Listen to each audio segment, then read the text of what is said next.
Hey, I'm Alex Radcliffe from Board Game Co, and today I'm reviewing High Society from AllPlay.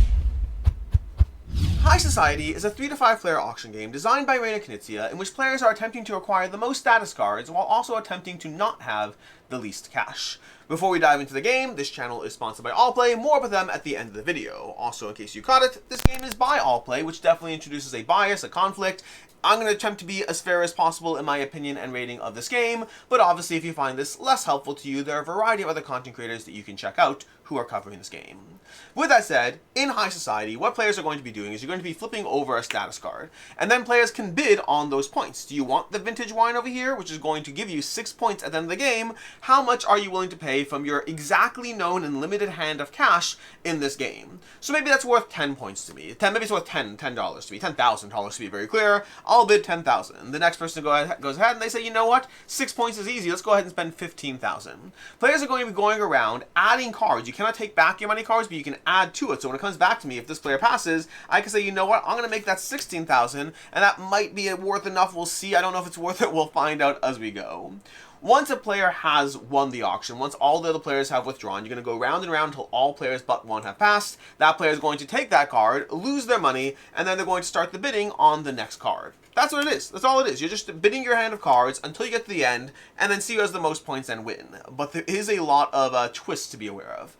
The first twist is whoever has the least money left at the end of the game, they are not eligible to win. So you might have the most points, but if you spent the most money, you are out of the running. You can't be broke in this game, and broke is defined as the player who has the least money, even if it's still a lot of money. If you have the least, you are out of the running for the winning.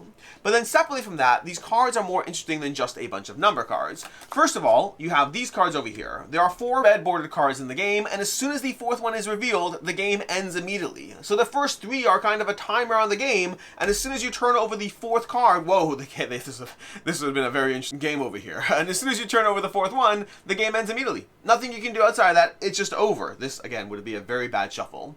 I can't believe they ended up like that. That would have been insane. But anyways, outside of that, you're also bidding on cards like over here, this Scandal. This Scandal card is going to be one of the ability cards you have in the game, because you also have these cards. So for example, we have this half point card over here. This card is going to half your points, which is countered by the fact that these cards, of which there are 3, are going to double your points in the game. So if you get an 8 combined with this, that's a whole lot of points. 16 is a lot of points in this game. It's a pretty decent in the chance for winning the game. You also have this card over here, which is going to force you to lose a card, as well as the card over here that's going to remove 5 points from you. And whenever you have these negative cards, you're not bidding for them. That would be crazy. You're bidding not to take them. Effectively, you're going to have players bidding until the lowest player is going to not take those cards, with the other players paying all their cash, which is also an interesting timing mechanism of the game, because you can actually pay money to not take one of those cards, and someone else has to pay more money to not take one of those cards, with one player getting all their money back, but taking the negative card. That's going to be the hook of these cards. Additionally, in this all-play version, there's also 3 new cards that are added to the game. You can incorporate them if you want.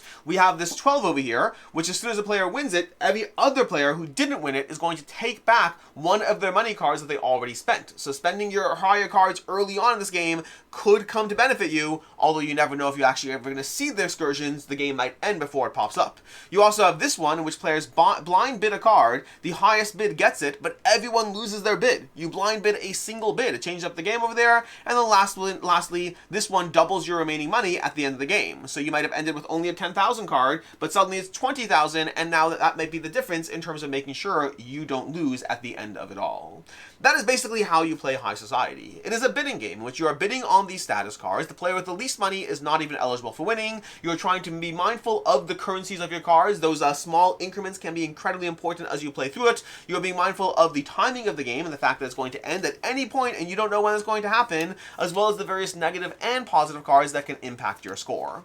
With that said, let's go ahead and dive into my review of what I like, don't like, can see others not liking, starting off with what I like.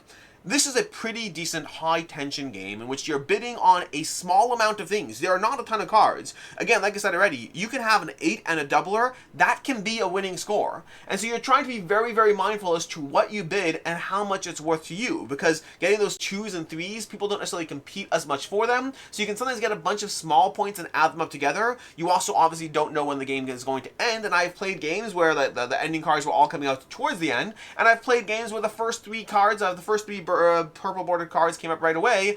And then the question is, for the rest of the game, it's always this, like, is it going to end next turn? What do we do? How do I play this game knowing that any single card can be the ending? And how does it affect my decisions as far as the value of the money in the game? So this uncertainty of when the game ends adds tension. The uncertainty of how much money players have left in their hands adds tension. The new cards that all players added to this version, I like 2 of the 3. I don't care for the money doubler card, although I have seen someone win with that card, so I guess it's probably good. But the other 2 cards, the blind bid for 5 points, not knowing what you're going to bid, love that. The fact that you have this card that gives you 12 points, which is insane. Combine that with a doubler, that's amazing. But now suddenly everyone else pulled back their 25,000 card. Additionally, the fact that knowing that card is in the game incentivizes people to spend their 25,000 earlier, thinking they'll get it back, but not actually knowing whether it'll ever come out. That adds another element of tension to it.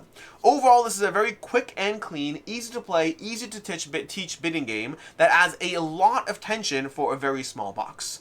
As far as things I don't like in the game, there's going to be one thing, but it is a big deal. It has consistently and always been the thing that has made High Society an incredible bidding game at times and a frustrating experience at others.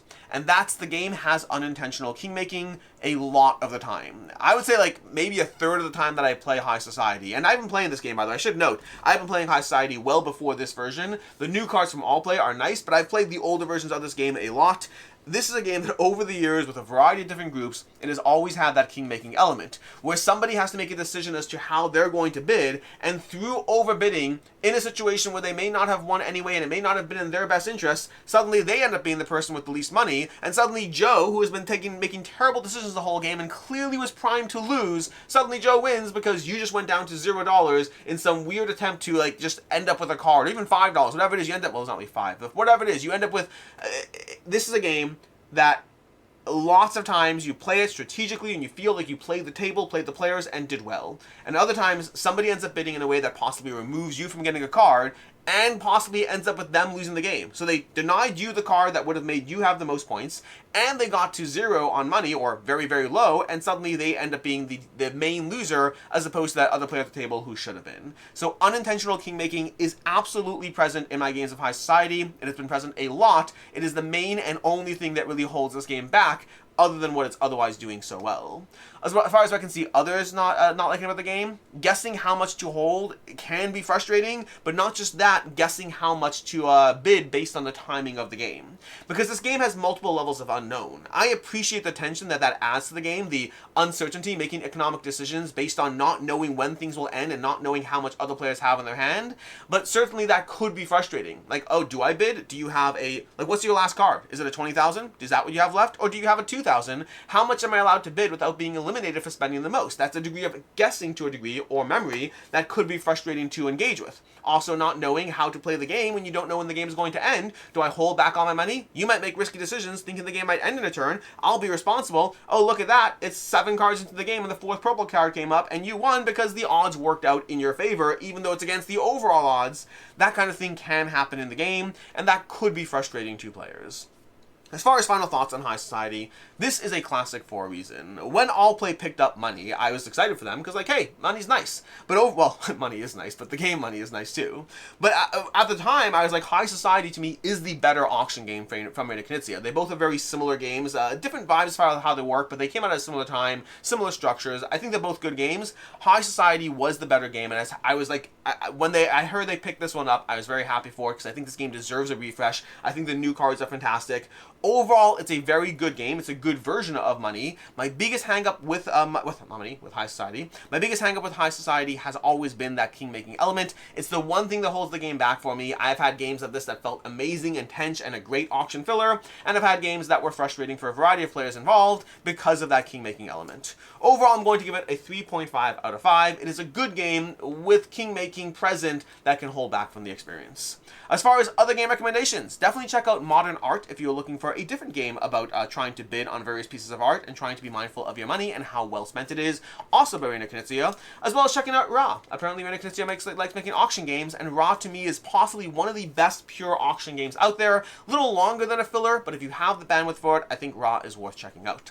And then I mentioned at the beginning that Allplay is a channel sponsor. If you go to allplay.com, you can find a variety of games both from Allplay themselves as well as their partner publishers, and if you are in the US, you can get them for $4 flat rate shipping. Check out QE from Allplay if you're looking for a chaotic bidding game that totally breaks the rules of what's allowed in a whole different structure, but also you still shouldn't spend the most money.